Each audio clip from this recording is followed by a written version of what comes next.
प्रारंभ करते हैं सूत्र साहित्य, रामायण, महाभारत, इन सब ग्रंथों से कैसे इतिहास का ज्ञान होता है। अभी तक वैदिक साहित्यों की चर्चा की, उनसे इतिहास जानने की कोशिश कैसे की जाती है। इसके बाद अब आज चर्चा करते हैं सूत्र साहित्य से, वेदांग से, स्मृतियों से और महाकाव्यों से कैसे हम इतिहास को जानते हैं।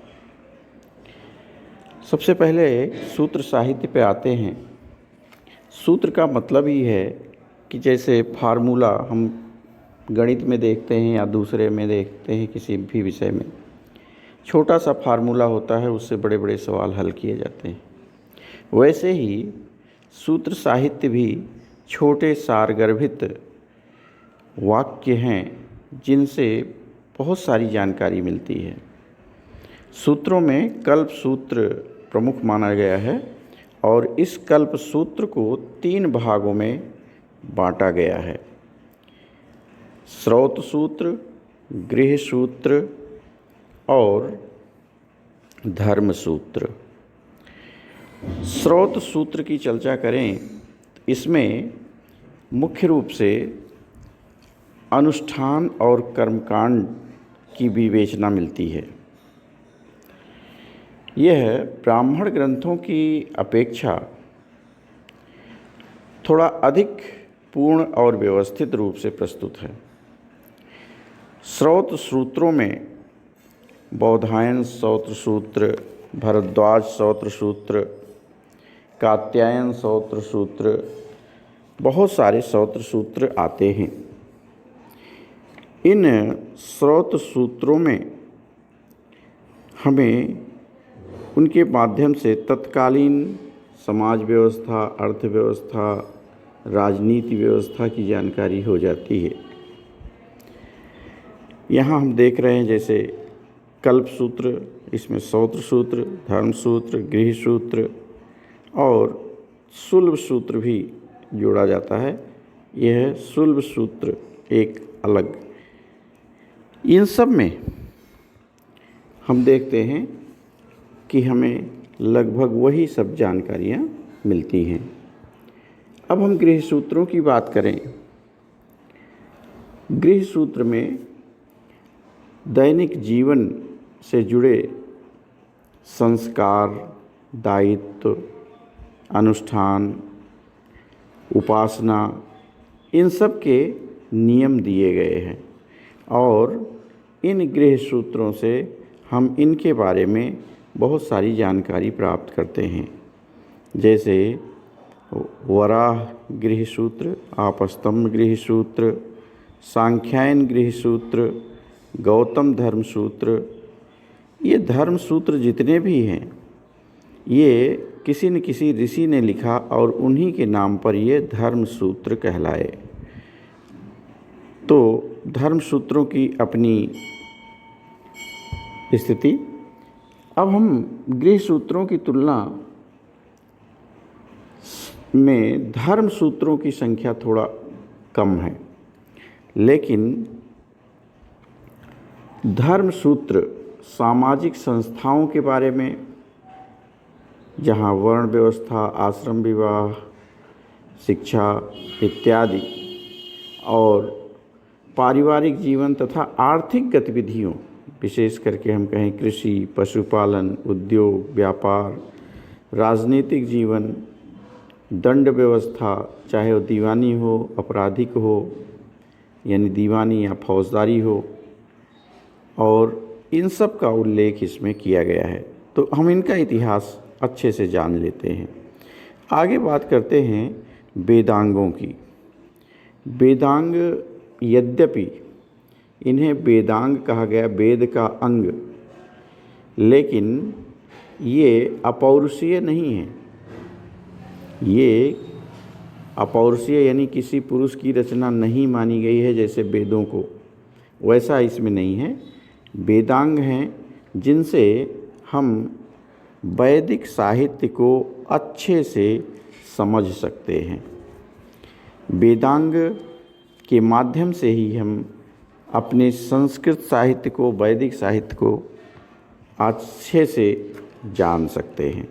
तो वेदांग में आते हैं शिक्षा, व्याकरण, निरुक्त, कल्प, छंद, ज्योतिष। ये 6 भाग हैं वेदांगों के, और इनके माध्यम से हम जानते हैं। अब शिक्षा के माध्यम से जैसे हमें जानना है, तो शिक्षा में कैसे शुद्ध उच्चारण किया जाए, किसी शब्द को जो शब्द है वैसे ही उस शब्द को बोला जाए, यह कैसे किया जाए, तो इसके बारे में इसमें बताया गया। कल्प के बारे में बात करें तो जैसा अभी देखा कल्प सूत्रों का, वैसे ही लगभग यहाँ भी मिलता जुलता याज्ञिक यानी यज्ञ से संबद्ध विधि विधान की चर्चा की गई है। अगले पॉइंट को देखें, निरुक्त। निरुक्त का मतलब है कि इस में बताया गया है कि शब्दों की उत्पत्ति और उसका निर्माण शास्त्र कैसे है, कैसे हम बहुत सारे शब्द बोलते हैं और उन शब्दों के अर्थ बन जाते हैं, कोई न कोई अर्थ हो जाता है, ये निरुक्त में है। व्याकरण, ये शुद्ध बोलने और लिखने का शास्त्र है, व्याकरण हम सब जानते हैं अच्छे से। छंद, पद्य रचना से संबंधित यह शास्त्र है, और इसमें तरह तरह के छंदों की रचना, उनकी मात्राएं कितनी हो, इन सब के बारे में इसमें बताया गया है। ज्योतिष, ज्योतिष का प्रयोग अभी भी किया जा रहा है, खूब अच्छे से किया जा रहा है। गणित ज्योतिष और फलित ज्योतिष, इसे 2 भागों में बांटा गया है। गणित ज्योतिष में हम ग्रहों की गणना करते हैं, सूर्य, चंद्र, तारे, नक्षत्र जितने भी हैं उनका कौन कब कहाँ होगा, और फलित ज्योतिष में उनका परिणाम क्या होगा। सूर्य कहाँ है, चंद्रमा कहाँ है, मंगल कहाँ है, बुध कहाँ है, गुरु कहाँ है, शुक्र कहाँ है, शनि कहाँ है, ये हमारे ग्रह माने गए। तो इन ग्रहों की स्थिति और उनका मनुष्य और समाज पर पड़ने वाले प्रभाव की बातें ज्योतिष शास्त्र में बताई गई। इसके बाद हम चर्चा करें स्मृति ग्रंथों की।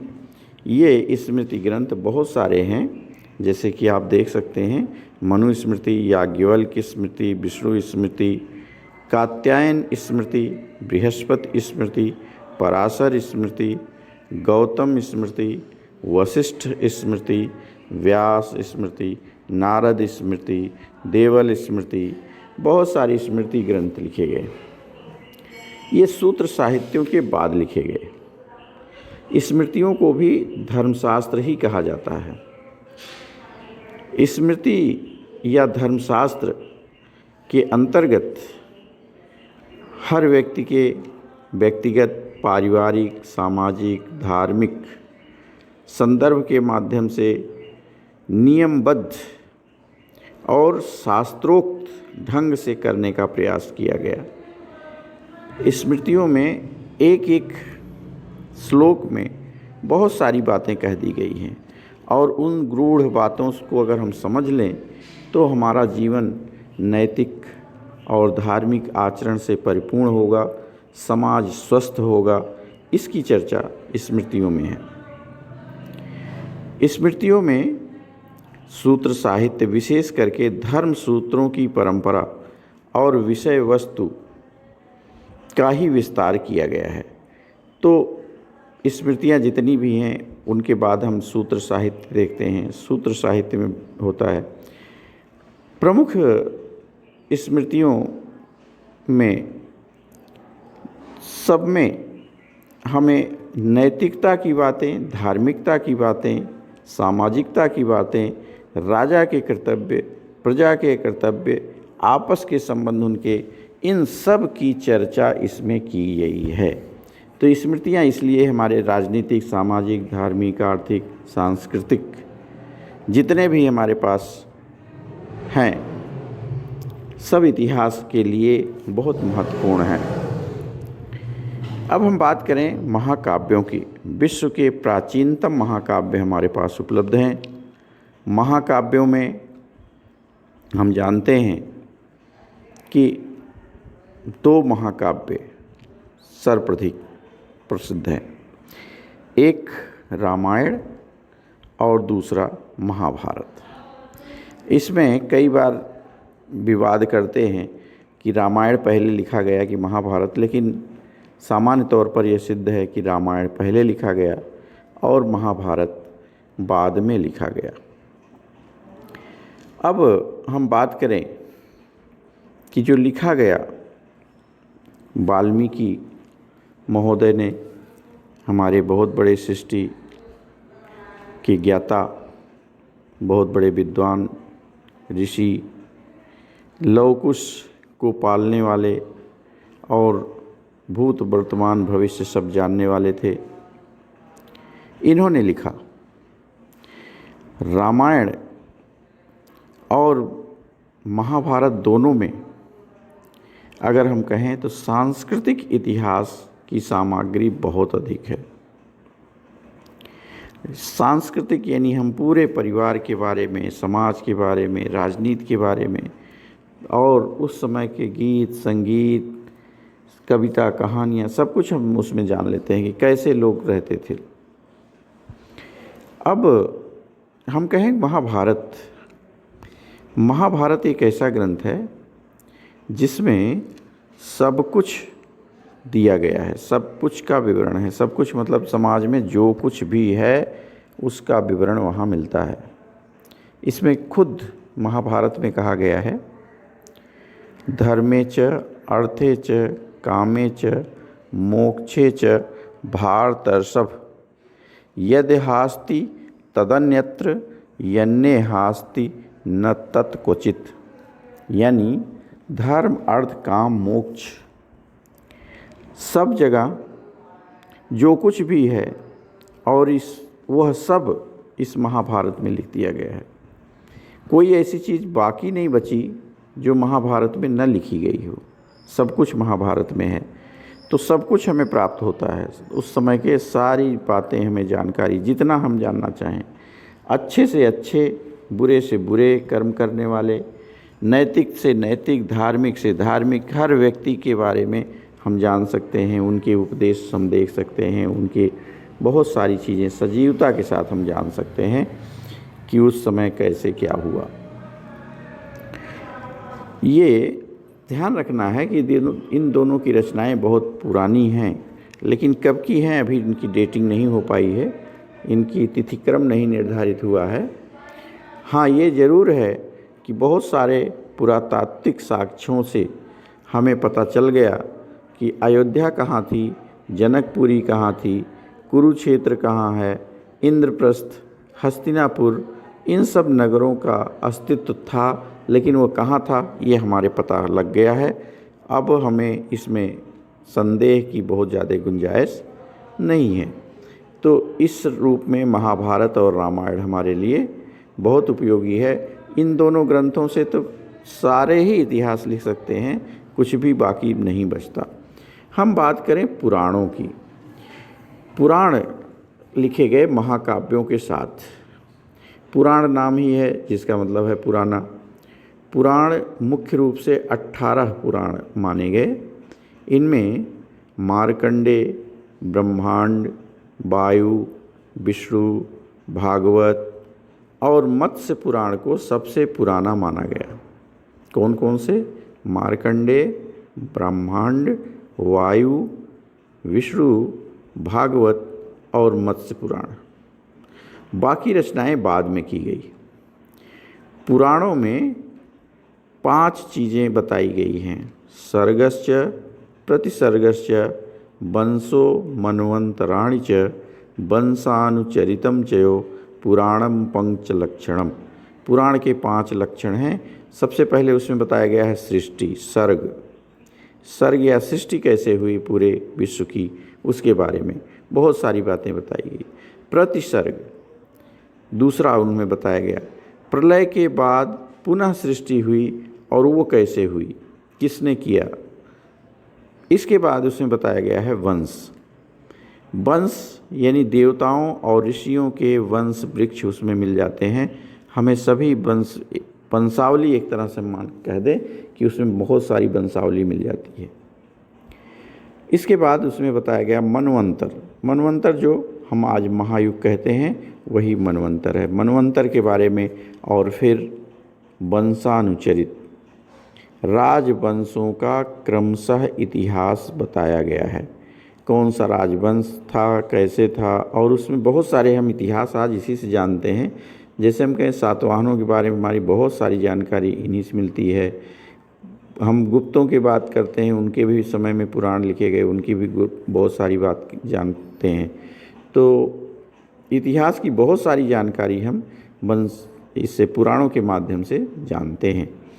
ये राजनीतिक इतिहास के रूप में तो वंशानुचरित इसमें बहुत अधिक महत्वपूर्ण है। इसमें सांस्कृतिक इतिहास बहुत अधिक है और वास्तव में ये पुराण पुरानी शैली के ही विश्वकोश हैं, जिसमें तरह तरह के विषयों का विवरण दिया गया है, वर्णन किया गया है।